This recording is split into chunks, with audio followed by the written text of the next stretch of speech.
ప్రజలకు సంబంధించిన విషయం. ఇవాళ అక్కడ వాళ్ళు తాగిన నీటి బిందువులు కూడా ప్రజల కష్టార్జితం, ఎస్. ప్రజల చెమట చుక్కలు అవి. ప్రజలు రెక్కలు ముక్కలు చేసుకొని కట్టిన ట్యాక్సుల ద్వారా వాళ్ళు తాగిన నీళ్ళైనా తినే తిండి అయినా, అది కోడి మాంసమైనా, గొర్రె మాంసమైనా, మేక మాంసమైనా, లేకపోతే అది చేపలైనా, పులుసులైనా, ఇంకోటైనా అది ఎవరిది?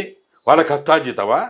ప్రజలు, వాళ్ళ భార్య, పిల్లలు, లేకపోతే వాళ్ళ తల్లిదండ్రులు, వాళ్ళ వంశం కష్టం చేస్తే వాళ్ళు అక్కడ కూర్చొని విందులు వినోదాలు చేసిండ్రా?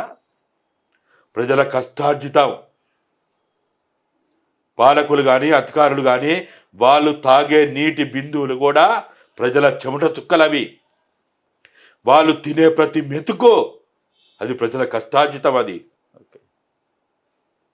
వాళ్ళు ఏది చేసినా అది పబ్లిక్గా ఉండాలి. వాళ్ళు ఇష్టం వచ్చినట్టు నువ్వేం మాట్లాడుకున్నావో తెలియదు, ఏం చేసినావో తెలియదు, 10 సంవత్సరాలు ఏం బీకిండో తెలియదు, ఎక్కడ ఏం చేసిండో తెలియదు. ఏం చేసిండే మీరు? 10 సంవత్సరాలు 2 ముఖ్యమంత్రులు, అధికారులు, మంత్రులంతా మీరు ఏం గడ్డి బీకిండ్రా?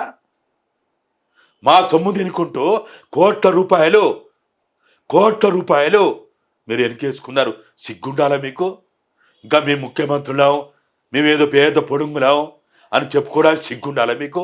ఒక్కసారి మీ ముఖం తీసుకుపోయి మీ పిల్లల దగ్గర చూపెట్టండి, మీ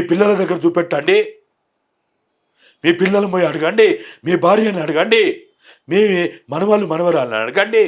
మీరు చేసిన పని గొప్పదా, మంచిదా, చెడ్డదా అని చెప్తారు. సిగ్గుండాలనే ముఖ్యమంత్రులారా. మేము ఇరు రాష్ట్రాల తెలుగు ప్రజల ముఖ్యమంత్రులు చెప్పుకోవాలంటే మాకెంతో హుందాగా ఉండాలి. బయట పోయి చెప్పుకోవడానికి మాకు సిగ్గెత్తాంది ఇటువంటి ముఖ్యమంత్రులా అని. గత ముఖ్యమంత్రులు అట్టే చేసిండ్రు, మీరు అట్టే చేస్తాండ్రు. మీరు ఏం చేసిండ్రు, ఏం సాధించిండ్రు? కొండంత వెలకని పట్టినట్టు ఏదో కొండంత రాగం తెచ్చిండ్రు. 3-4 రోజులు మీడియా, భజన మీడియా, బ్రేకింగ్లు, స్క్రోలింగులు, స్పెషల్ స్టోరీలు. సిగ్గుండాలే మీకు కూడా.